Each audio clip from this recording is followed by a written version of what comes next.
MLA பதவிய ராஜினாமா செய்ய வற்புறுத்துறாங்க. அனிதா ராதாகிருஷ்ணன் பகீர் குற்றச்சாட்டு.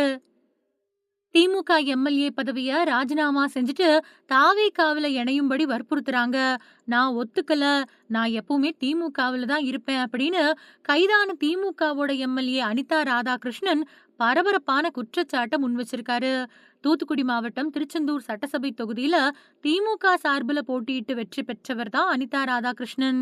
முன்னாள் அமைச்சர். இவரு போன மாசம் 20ஆம் தேதி மறைந்த முன்னாள் முதல்வர் கருணாநிதியோட பிறந்தநாள் பொதுக்கூட்டத்துல பேசுறப்போ முதல்வர் விஜயோட தனிப்பட்ட வாழ்க்கையை பத்தி கடுமையா பேசினாரு. இது சர்ச்சையை கிளப்புச்சு. இந்த நிலையில தான் முதல்வர் விஜய் பத்தின அவதூறு பரப்புறதா அனிதா ராதாகிருஷ்ணன் மேல ஆத்தூர் போலீஸ்ல புகார் செய்யப்பட்டது. தாவேகா நகர செயலாளர் செல்வம் சார்பில் இந்த புகார் வழங்கப்பட்டுச்சு. இதுக்கப்புறமா அனிதா ராதாகிருஷ்ணன் மேல 3 பிரிவுகள்ல வழக்கு பதிவு செய்யப்பட்டது. இந்த வழக்குல கைதாகிறத தவிர்க்க அனிதா ராதாகிருஷ்ணன் சார்பில் முன்ஜாமீன் கோரி உயர்நீதிமன்றத்துல மனு தாக்கல் செய்யப்பட்டது. இந்த மனு தள்ளுபடி ஆயிடுச்சு. இதனால அனிதா ராதாகிருஷ்ணனுக்கு முன்ஜாமீன் கிடைக்கல. அதுக்கப்புறமா ஆத்தூர்ல நடந்த நிகழ்ச்சியில பங்கேற்றப்போ அவரை போலீசார் அதிரடியா கைது பண்ணாங்க. அனிதா ராதாகிருஷ்ணனை தூத்துக்குடி எஸ்பி அலுவலகத்துல வச்சு எஸ்டிஎஸ்பி ஆறுமுகம் தலைமையிலான போலீசார் விசாரணை மேற்கொண்டாங்க.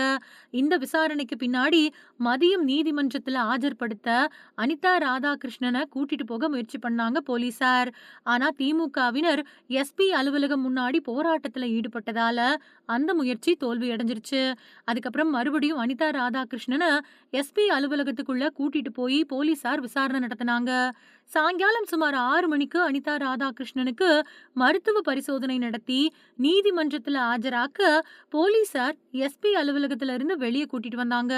இந்த சமயத்துல அனிதா ராதாகிருஷ்ணன் பரபரப்பான குற்றச்சாட்டை முன் வச்சாரு. அப்ப அவரு எம்எல்ஏ பதவியை ராஜினாமா செய்ய வற்புறுத்தினாரு. தாவேகா போகிறதுக்காக ராஜினாமா செய்ய வலியுறுத்துறாங்க. நான் ஒத்துக்கல, நான் எப்பவுமே திமுகவில் தான் இருப்பேன், என்னோட அனுமதி இல்லாம கையெழுத்து வாங்குறாங்க அப்படின்னு முழக்கமிட்டபடி போனாரு. இந்த சம்பவம் எஸ்பி அலுவலகத்துல ரொம்ப பெரிய பரபரப்பை ஏற்படுத்தியிருக்கு. அதே மாதிரி நீதிமன்ற வளாகத்திலையும் அனிதா ராதாகிருஷ்ணன் கொடுத்த பேட்டியில என்ன காவல்துறை அதிகாரிகள் மேலிருந்து சொல்லி எம்எல்ஏ பதவியை ராஜினாமா செஞ்சுட்டு தாவேகாவுல சேர சொல்லி கட்டாயப்படுத்தினாங்க. நான் முடியாது, நான் எப்பவுமே எங்களோட தலைவர் மு.க. ஸ்டாலின் என்ன நினைக்கிறாரோ அதைத்தான் செய்வேன்.